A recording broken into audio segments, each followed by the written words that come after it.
Job లేక ఇబ్బంది పడుతున్నారా? అయితే మెడికల్ కోడింగ్ మీకు మంచి ఆప్షన్. వెంటనే కాల్ చేసి కోర్సులో జాయిన్ అవ్వండి. బంగారం ధరల్లో మళ్ళీ స్వల్ప పెరుగుదల. గత కొద్ది రోజులుగా జరుగుతున్నటువంటి పరిణామాలు, ముఖ్యంగా 15 రోజులుగా కిందకి దిగడం, మళ్ళీ 2 అడుగులు పైకి వెళ్ళడం, ఇదే నడుస్తోంది బులియన్ మార్కెట్లో ఉన్నటువంటి ట్రెండ్.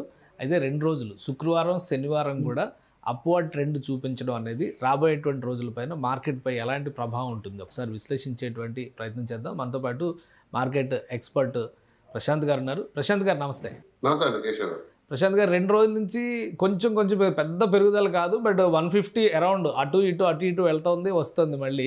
సో 2 రోజులు వరుసగా పెరుగుదల అనేది, ఇంకోవైపు యుద్ధం శాంతి మంత్రం జపిస్తూ ఉండడం, సో వీటి ప్రభావం ఏమైనా ఉందా? ఎందుకు మళ్ళీ పెరుగుదల నమోదు చేస్తుంది? డెఫినెట్గా అనలైజ్ చేద్దామండి. అయితే మనము ప్రధానంగా చూడాల్సింది ఏంటంటే, ఇది 154 ఈరోజు నేను మాట్లాడే టైంకి 24 క్యారెట్ గోల్డ్ నేను జస్ట్ జిఆర్టీ యాప్లో చూసాను.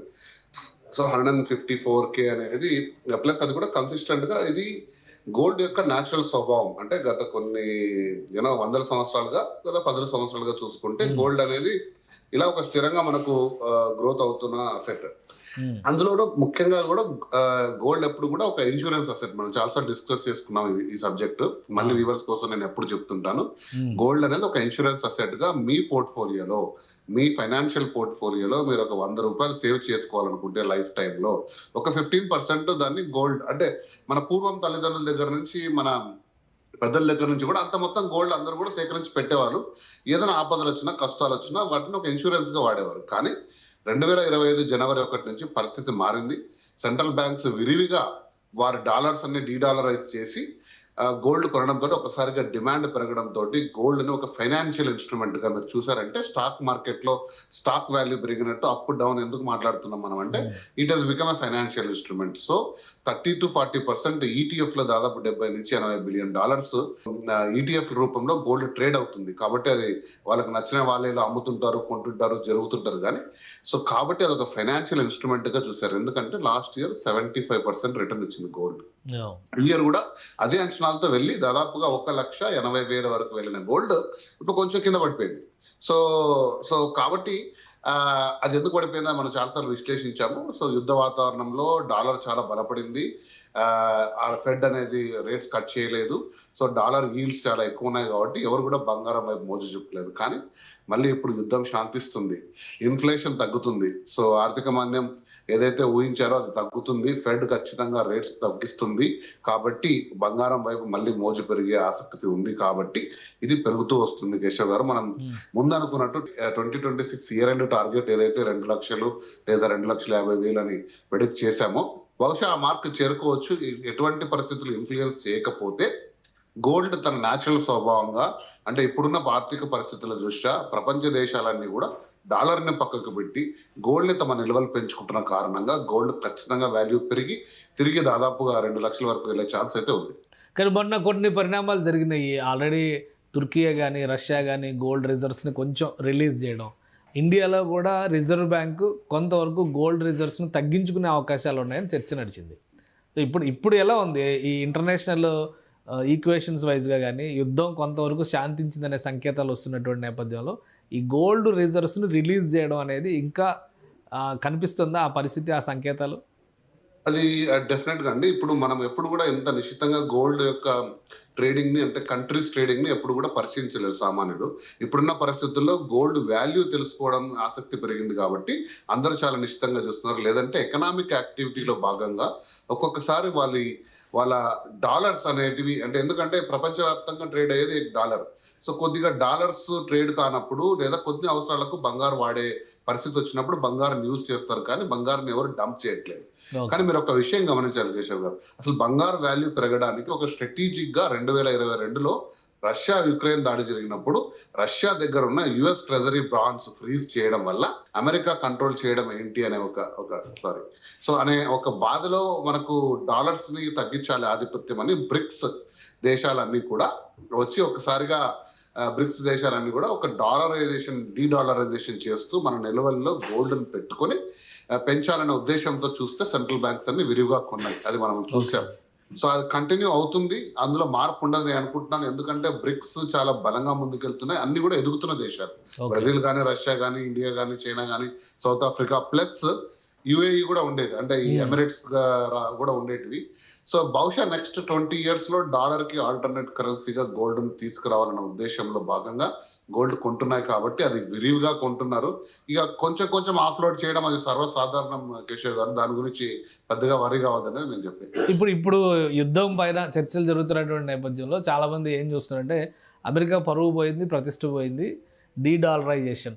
బ్రిక్స్ కంట్రీస్ మొన్నటి వరకు అయితే బ్రిక్స్ కరెన్సీ ఒకటి చేస్తామని చెప్పని ఇలాంటి చర్చలు జరిగినాయి.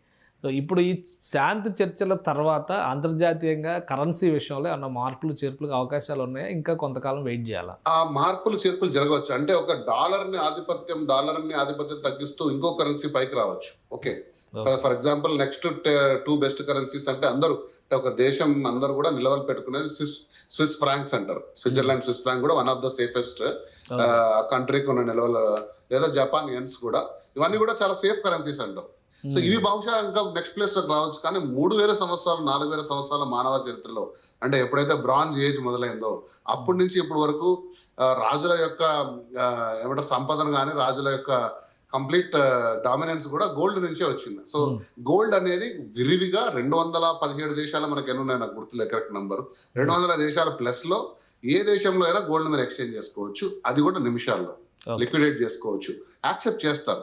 సో ప్లస్ ప్రతి దేశం యొక్క నిలువల్లో గోల్డ్ శాతం ఉంది కాబట్టి gold is a precious metal, దాని వాల్యూ ఎక్కడ తరగదు.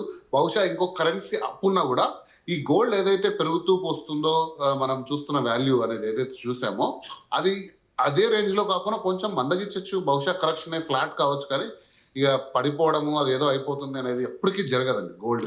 అది నెవర్ పాసిబుల్. ఎందుకని నేను మీకు చిన్న లాజిక్ చెప్తాను. 75% వాల్యూ ఇచ్చే లోన్, అంటే 100 రూపాయలు గోల్డ్ వాల్యూ ఈ రోజు ఉంటే 75% లోన్, ఎల్టీవీ అంటారు, లోన్ టు వాల్యూ, రైట్? 85 పెంచింది ఆర్బీఐ. అంటే పెరుగుతూ పోతుంది కదా, ఇది ఆ మార్కెట్ తగ్గిస్తుంది.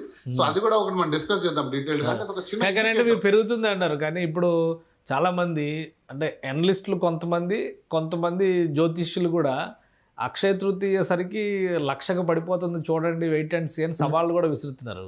అంటే ఏంటి ఈ లాజిక్? దయచేసి డిస్కషన్స్ లో జ్యోతిష్ల గురించి నేను మాట్లాడలేను, ఎందుకంటే ఎటువంటి శాస్త్రీయ ఆధారం లేకుండా, ఎటువంటి అవగాహన లేకుండా, అంటే backup of data, gold historical గా ఎలా పర్ఫామ్ చేసింది, ఎందుకు పెరిగింది, ఎందుకు తగ్గింది, దాన్ని వాడుతున్న స్వభావం ఎలా ఉంది అనేది మనం నిశ్చితంగా చూసి చెప్తున్న మాట అండి. బట్ స్పెక్యులేషన్ ఎవరు చేయలేరు, మీరు నేను చేయలేరు. ఎందుకంటే మనం ఇక్కడే ఇదే లైవ్ లో 1,40,000 ఉన్నప్పుడు మాట్లాడుతున్నప్పుడు నేను కూడా చెప్పాను, చూడాలంటే కేశవ్ గారు ఇక్కడ గోల్డ్ విత్ హోల్డ్ చేసుకుంటుందా లేదా కిందికి వెళ్తుందా, అది సెంటిమెంట్ మీద ఉంటుంది. ఎందుకంటే స్టాక్ మార్కెట్ లాగా అయిపోయింది కాబట్టి నా దగ్గర ఉన్న గోల్డ్ ని ఈరోజు పెట్టుకోవాలన్నా అమ్మేయాలనేది అది మన సైకలాజికల్ స్టాక్ లాగే. సో అది కూడా 1,40,000 మళ్ళీ అంత క్రైసిస్ లో కూడా నిలబెట్టుకొని గోల్డ్ మళ్ళీ తిరిగి 154, 160 వైపు వెళ్తుంది. నేను కూడా చెప్పాను, 140 ఉన్నప్పుడు చెప్పాను, 140-150 ఇది డిమాండ్ ప్రైస్, మీరు కొనుక్కోవాలంటే ఇది బెస్ట్ టైం. ఈవెన్ 154 కూడా బెస్ట్ టైమే. త్వరలో 160 చూడబోతారు. సో కాబట్టి డెఫినెట్ గా నేను అంటే కొన్ని డేటా ఆధారితంగా చెప్తున్నాం, కానీ స్పెక్యులేషన్ చేయలేమండి. అంటే నేను కూడా డిస్క్లైమర్ ఎప్పుడు చెప్పాల్సిందే, సడన్ గా కొన్ని ప్రతికూల పరిస్థితుల్లో డంప్ చేయడం ఉండదు. ఇప్పుడు ఇది కూడా మీరు అన్నట్టుగా ఇది కూడా న్యాచురల్ గా జరుగుతున్నటువంటి అప్స్ అండ్ డౌన్స్ లో భాగంగా ఇది ఒక ఫినామినా అనుకోవాలా, లేదా ఎవరైనా మార్కెట్ని మేనేజ్ చేస్తున్నారు? ఇప్పుడు ఉన్నటువంటి యుద్ధ పరిస్థితులు వీటి నేపథ్యంలో స్టాక్ మార్కెట్లో లాస్లు వస్తున్నాయి కాబట్టి గోల్డ్ కూడా పడిపోతే ఇంకా దారుణం అయితే. గోల్డ్ మార్కెట్ లో stock market percentage commodity trading చాలా చిన్నది. ఫిజికల్ గోల్డ్ బార్స్ లో ఉండేది చాలా పెద్దది. దాదాపు 80% ఫిజికల్ గోల్డ్ రిజర్వ్స్ ని రోజు తీసుకొని ఎక్స్చేంజ్ చేసే ట్రేడింగ్ జరగదు. వెరీ లిటిల్ మార్కెట్, బట్ అది పెరుగుతూ పోతుంది.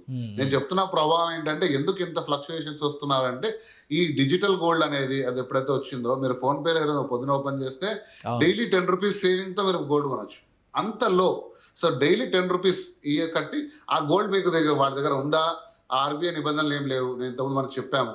సో డిజిటల్ గోల్డ్ కి ఎటువంటి సపోర్ట్ ఉండదని. సో ఇటువంటి మారుతున్న రీత్యా ప్రైస్ చాలా కొన్ని ఫ్యాక్టర్స్ ఇన్ఫ్లుయెన్స్ చేస్తున్నాయి. బట్ ఫిజికల్ గోల్డ్ కానీ దాని వాల్యూ కానీ ఇలా అమాంతంగా ₹1,00,000 లోపల పడిపోతుందని అయితే అవాస్తవము, అశాస్త్రీయం. నేను చెప్పాను అవాస్తవం కంటే కూడా దానికంటూ సైంటిఫికల్ గా ప్రూవ్ చేసే ఎకనామికల్ గా కూడా ఏ ఫ్యాక్టర్స్ లో ఎవిడెన్స్ లేవు. కానీ ఏదైనా అద్భుతం జరిగి పడితే చూడాలి, ఆ రోజు దాన్ని అనలైజ్ చేద్దాం. అంత ఈజీగా పడే అవకాశాలు అయితే లేదంటారు, సమస్య లేదండి. సో అక్షయ తృతీయ వరకు అయితే ఇప్పుడు మార్కెట్లో తక్కువ ఉంది. మీరు అన్నట్టు 154 బెస్ట్ ప్రైస్ అయితే ఇప్పుడు కొనుక్కోవడం బెటర్ అంటారు. డెఫినెట్, ఎందుకంటే 160 చాలా ఫాస్ట్ గా వెళ్తుంది. దాని డిమాండ్ ప్రైస్ అండి 140 to 150 అనేది డిమాండ్ ప్రైస్. మళ్ళీ 170 వరకు వెళ్ళిన గోల్డ్ తిరిగి ఆ ప్లేస్ కి చాలా ఫాస్ట్ గా వెళ్ళబోతుంది. ఓకే. ఇక సిల్వర్ కూడా నేను చాలా డీటెయిల్ గా చెప్పాలి. బట్ సిల్వర్ అనేది గోల్డ్ కంటే ఎక్కువ షైన్. 2026 నేను డెఫినెట్ గా చెప్పాను సిల్వర్ జూబ్లీ ఇయర్ అవుతుంది. 2025 వాజ్ గోల్డెన్ జూబ్లీ ఇయర్. ఈ సిల్వర్ అనేది డెఫినెట్ గా షైన్ అవుతుంది. ఎందుకంటే 100+ రిటర్న్స్ గోల్డ్ సిల్వర్ లో ఎక్స్పెక్ట్ చేయొచ్చు. సిల్వర్ కూడా మళ్ళీ ఫాస్ట్ గా ర్యాలీ అవుతుంది. Right sir, thank you sir analysis అందించినందుకు. ఇది గోల్డ్ మార్కెట్లో వస్తున్నటువంటి మార్పులు గత కొద్ది రోజులుగా పరిశీలన చేసిన తర్వాత చూస్తే అంతర్జాతీయ పరిణామాల ప్రభావం వలన పరుగు మొదలవుతుంది. త్వరలోనే అతి త్వరలోనే 160 టచ్ చేసేటువంటి అవకాశాలు ఉన్నాయని చెప్పని చెప్తున్నారు ప్రశాంత్ గారు. గోల్డ్ కొనుక్కోవాలనుకుంటే అక్షయ తృతీయ కోసం వెయిట్ చేయాలనుకుంటే కనుక ముందుగానే బుక్ చేసుకోవడం బెటర్ అనేటువంటి సంకేతాలు కూడా ఉన్నాయంటున్నారు. రాబోయేటువంటి రోజుల్లో గోల్డ్ అండ్ సిల్వర్ ఇవి రెండు కూడా పెరిగేటువంటి సూచికలే కనిపిస్తున్నాయి, కానీ తగ్గడానికి 1,00,000 లోపు లేదా 1,00,000 దగ్గరికి పడిపోతాయి అనేటువంటి వాటికి ఎలాంటి హేతుబద్ధత లేదని వివరిస్తున్నారు. ఇది స్పెషల్ డిస్కషన్. Keep watching.